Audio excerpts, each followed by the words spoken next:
જય શ્રી કૃષ્ણ. સર્વ વૈષ્ણવોને મારા ભગવત સ્મરણ.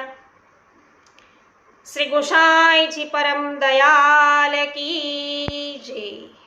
સર્વ વૈષ્ણવજનોનું પુષ્ટિ સત્સંગ ચેનલમાં હાર્દિક સ્વાગત છે. વૈષ્ણવો 252 વૈષ્ણવોની વાર્તામાં વૈષ્ણવ છે 54માં એક પટેલ કે જેના માટે ગાડી મોકલી. એ વાર્તાનો બીજો ભાગ આજે છે એ લઈ રહ્યા છીએ.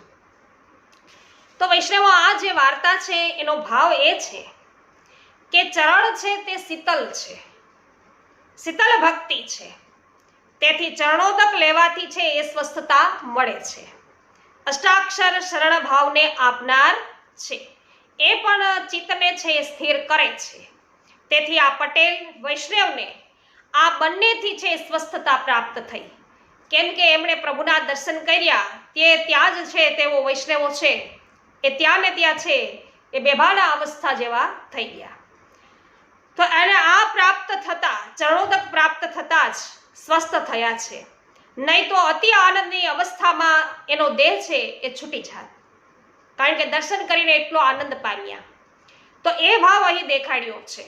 હવે વૈષ્ણવો આપણે વાર્તા છે આગળ ચલાવીએ. પછી શ્રી ગુસાઈજી એને સર્વ સમાચાર પૂછે છે કે પટેલ, તમે ક્યાં હતા? એવી પૃચ્છા તેને કરે છે. ત્યારે તે તેમને સવિનય કહે છે કે મહારાજ, આપ તો પાગ બાંધતા હતા અને આપની પાગ છે એ લઈ બંધાવતો હતો. તો એ જે સ્થિતિની અંદર હતા ત્યાં એમને આવા દર્શન થઈ રહ્યા હતા, એટલે એ વર્ણવે છે. તો તે આપના દર્શન મને કોટી કંદર્પ લાવણ્ય રૂપે થયા. તો ગુસાઈજીના એમને દર્શન કોટી કંદર્પ લાવણ્ય સ્વરૂપે થયા છે. શ્રીનાથજીના સ્વરૂપે આપ કૃપા કરીને મને છે દર્શન આપ્યા. ત્યારે શ્રી ગુસાઈજી આ સાંભળીને ખૂબ જ રાજી થાય છે. તો અહીં સેવ્યની સેવક પરની કૃપા દ્રષ્ટિ જોવા મળે છે. એ પછી શ્રી ગુસાઈજી સિંગપોરના પોરિયાને આજે ગુજરાતનો સંઘ આવે છે તેમાંથી કોઈ પર્વત પર ચડવો ન જોઈએ એમ કે છે. કારણ કે એ સંઘે છે એ આ પટેલને દશા જોઈને પણ એના ઉપર દયા ન લાવી. એણે કીધું હતું કે મને જબરજડ મને તાવ આવેલો છે, તો તમે મને ગાડીમાં બેસાડીને ત્યાં લઈ જાઓ તો હું દર્શન પામું. પણ એ બધા જે હતા એ બધા ધનવાન હતા અને તેઓ બધા છે ધનના મદથી છે છકેલા હતા. એટલા માટે શ્રી ગુસાઈજીએ છે સ્પેશિયલ ગાડી આ પટેલ માટે મોકલાવડાવી શ્રીનાથજીની આજ્ઞાથી. તો શ્રીનાથજી બાબાએ શ્રી ગુસાઈજીને કીધું કે ગાડી મોકલો અને આ મારો સાચો ભક્ત છે એને છે પેલા મારા દર્શન કરાવો. તો અહીંયા કે છે એ સંઘને છે એ ઉપર ચડવા દેતા નહીં. તે પછી રાજભોગ સમયે બધો સંઘ છે એ તો આવે છે, તેમાંથી કોઈ પર્વત પર છે એ દર્શન માટે પર્વત ચડવા લાગે છે. પણ પેલો પોરિયો કોઈને ઉપર ચડવા દેતો નથી. ત્યારે બધા પટેલે શ્રી ગુસાઈજીને કહ્યું છે, તેથી એ પોરિયો આપણને ઉપર ચડવા દેતો નથી એમ અરસપરસ વાતો કરે છે. પછી પટેલ શ્રી પ્રભુને વિનંતી કરે છે. આ બધા તો એવું જ માને છે કે પટેલે છે એ કાંઈક કહ્યું છે એટલે આપણને ચડવા નથી દેતા. પણ અહીંયા શું કરે, જો પટેલ છે એ શ્રી ગુસાઈજીને વિનંતી કરે છે કે મહારાજ, આ સંઘ આવ્યો છે તેને આ પોરિયો અંદર આવવા દેતો નથી. તેની વાત સાંભળી અને શ્રી ગુસાઈજી ચૂપ થઈ જાય છે. તો પટેલે સંઘના લોકોએ ગાડીમાં નહીં બેસાડ્યા પટેલને. તેથી શ્રી ગુસાઈજી છે સિંગપુરના પોરિયાને એમાંથી કોઈ પણને છે પર્વત પર નહીં ચડવા દેવાનું જણાવે છે. અહીં તેમની પટેલ પ્રત્યેની સહાનુભૂતિ અને સંઘના લોકો પ્રત્યેનો રોષ છે એ સ્પષ્ટ રીતે દર્શાઈ આવે છે. એ પછી રાજભોગ આરતી થઈ ત્યાં સુધી સંઘના વૈષ્ણવો શ્રી ગોવર્ધનનાથજીના દર્શન છે પામી શકતા નથી. એ પછી શ્રી ગુસાઈજી ગોવર્ધનનાથજીને અનોસર કરાવીને પર્વત પરથી નીચે પધારીને પોતાની બેઠકમાં પધારે છે. ત્યારે એ બધા તેમની બેઠકમાં પધારે છે. ત્યારે એ બધા તેમની બેઠકમાં આવીને તેમને વિનંતી કરે છે કે મહારાજ, અમે શું અપરાધ કર્યો છે કે શ્રી ગોવર્ધનનાથજીના અમે દર્શન નહીં પામ્યા? ત્યારે એકવાર તો તેમની વિનંતી છે એ સાંભળીને તેઓ ચૂપ રહ્યા છે. 2 ઘડી પછી તેઓ તેમને પુનઃ વિનંતી કરે છે કે મહારાજ, કૃપા કરીને અમને અમારો અપરાધ કહો. ત્યારે તેઓ કૃપા કરીને તમારો અપરાધ શું છે એ તો તમે જાણો જ છો, અમને તમે શું પૂછો છો? તમે બધા પૈસાના મદમાં છે, એ આંધળા છો. પણ શ્રી ગોવર્ધનનાથજી તો કરુણા નિધાન છે, દીનબંધુ છે. તેથી શ્રી ગોવર્ધનનાથજી આજે તમને સંધ્યા આરતી સમયે દર્શન આપશે. સવારે તમે કોઈ દર્શન માટે આવશો નહીં. અને તમે આવ્યા ત્યારથી એ પટેલ તમારી વિનંતી મને 2 વાર કરી, પણ હું શું કરું? મને શ્રી ગોવર્ધનનાથજીની આજ્ઞા છે કે શ્રીજી બાવાની ગુસાઈજી કે મને આજ્ઞા છે, તેથી તમને દર્શન નહીં થયા. પ્રભુ છે એ આવા અભિમાનમાં છકેલા જે કોઈ હોય એને દર્શન આપતા નથી. તો અમે બધા છે આ વૈષ્ણવોને કહે છે.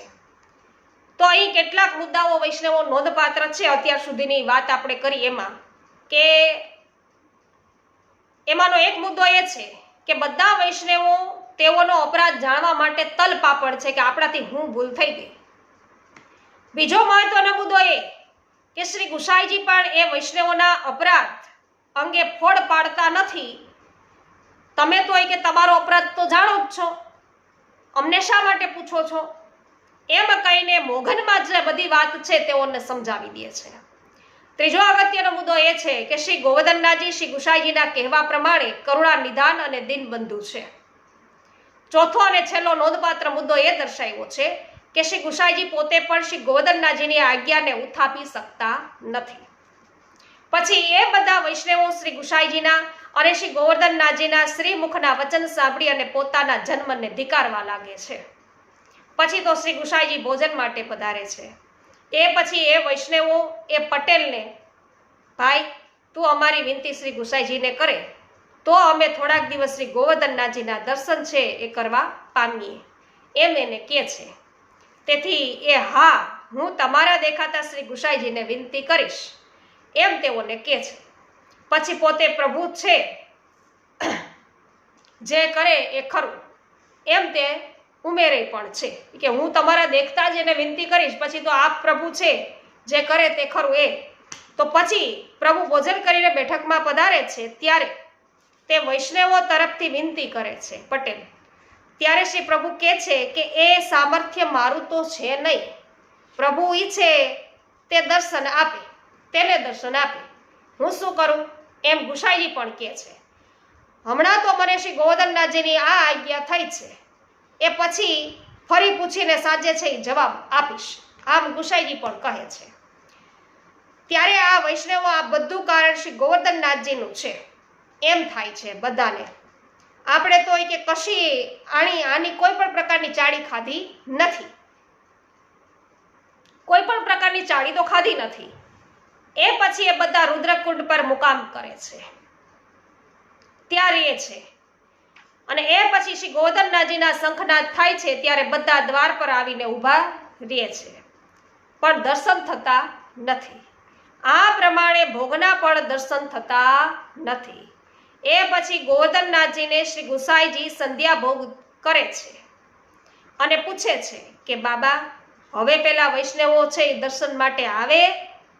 ત્યારે શ્રી ગોવર્ધનનાથજી તો તેમને કહે છે કે આજે તો દર્શન આપીશ, પણ પછી બીજા દિવસોએ દર્શન નહીં થાય. ત્યારે તેઓ શ્રી ગોવર્ધનનાથજીને આગ્રહ કરે છે કે મહારાજ, જીવ છે, આપ આવું મનમાં શા માટે લાવો છો? ત્યારે તેમની વિનંતી સાંભળીને શ્રી ગોવર્ધનનાથજી 3 દિવસની આજ્ઞા આપે છે. તો ગુસાઈજીએ આ જીવો અર્થે જે અભિમાનમાં છકેલા હતા છતાં પણ કીધું, શ્રીનાથજી બાવાને વિનંતી કરી એ જીવ અર્થે શ્રી ગુસાઈજીએ કે એ તો બધા જીવો છે, દોષથી તો ભરેલા જ રહેવાના, તો આપ શા માટે મનમાં લાવો છો પ્રભુને? કે તો પ્રભુ કે તમે વિનંતી કરો છે તો 3 દિવસ દર્શન આપીશ. તેથી શ્રી ગુસાઈજી છે એ વધુરે વિનંતી કરી ત્યારે આવું કહે છે. તો વધુ વિનંતી કરે છે ત્યારે શ્રીનાથજી કહે છે કે જો હવે તમે વધુ વિનંતી કરશો, વધુ વિનંતી કરે છે ત્યારે તેઓ કહે છે કે જો હવે તમે વધુ વિનંતી કરશો તો હું માનીશ નહીં. તેથી આપ હવે મને કશુંય કહેશો નહીં. આમ શ્રી ગુસાઈજીને કીધું અને 3 દિવસના દર્શનની છૂટ છે એ ગોવર્ધનનાથજીએ આપી.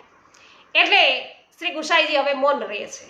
એ પછી ગોવર્ધનનાથજીને ભોગ ધરીને તેઓ બહાર પધારે છે અને પેલા પટેલ દ્વારા પેલા વૈષ્ણવોને તેડાવે છે. શ્રી ગોવર્ધનનાથજીની ઈચ્છાથી જ સર્વ કંઈ સંભવ છે. એમની જ ઈચ્છા છે એ સર્વોપરી છે. તેઓ શ્રી ગુસાઈજીની ઈચ્છાને સ્વીકારી પ્રથમ તો એ દિવસની અને પછી 3 દિવસની આજ્ઞા દર્શન માટે આપે છે. શ્રી ગુસાઈજી પણ શ્રી ગોવર્ધનનાથજીને વિનંતી માત્ર જ કરી શકે છે, થોડો આગ્રહ કરી શકે એમ અહીં દર્શાવ્યું છે. પછી પટેલ તેઓને પોતાની સાથે ભીતર લઈ જાય છે બધા વૈષ્ણવોને.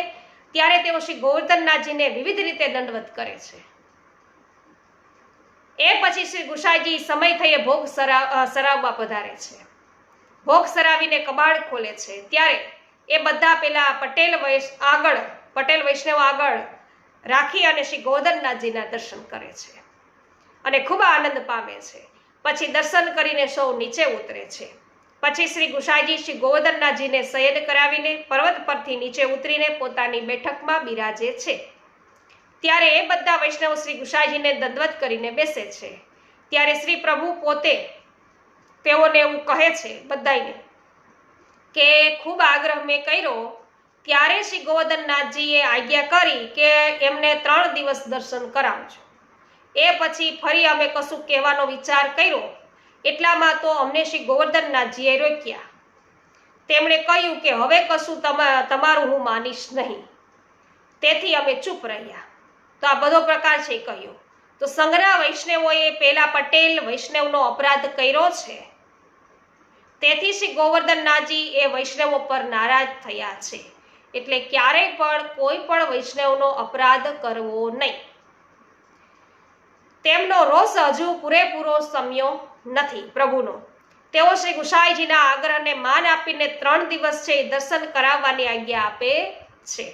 પણ તેઓ શ્રી ગુસાઈજીને વધુ આગ્રહ કરતા અટકાવે છે એમ અહીં જણાય છે.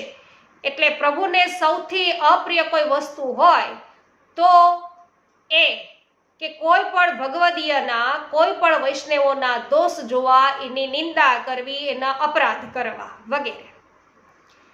કારણ કે સૌથી પ્રિય પ્રભુને ભક્ત છે.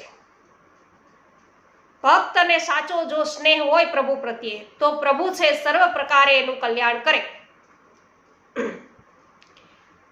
તો પછી શ્રી ગુસાઈજીએ વૈષ્ણવોને હવે તમે 3 દિવસ દર્શન કરીને જ્યાં જવું હોય ત્યાં જજો, પણ અહીં દર્શન માટે આગ્રહ છે કરશો નહીં. તેથી શ્રી ગુસાઈજી તેઓને એ બોધ આપે છે કે આજ પછી વૈષ્ણવ કહે તે માન્યા કરજો. વૈષ્ણવનો તિરસ્કાર કરશો નહીં. પ્રભુ દ્રવ્યથી જેટલા પ્રસન્ન થતા નથી તેટલા વૈષ્ણવની સેવાથી પ્રસન્ન થાય છે. તો વૈષ્ણવને ચાકરની જેમ નહીં જાણવા. એ પછી બધા વૈષ્ણવો પેલા પટેલને પગે પડે છે. તો એ મુદ્દાની વાત એ જણાવાય છે કે વૈષ્ણવનો તિરસ્કાર કરવો નહીં. પ્રભુ દ્રવ્ય કરતા પણ વધારે અધિક છે એ વૈષ્ણવની સેવાથી પ્રસન્ન થાય છે. તો વૈષ્ણવને ચાકરની જેમ જાણવા નહીં. આ વાર્તામાં એમ દેખાડ્યું છે કે વૈષ્ણવનો અપરાધ પ્રભુ સહન કરી શકતા નથી. ગુરુ પણ વૈષ્ણવોનો અપરાધ ક્ષમા કરતા નથી. તેથી વૈષ્ણવના અપરાધથી સદાય ડરતા રહેવું.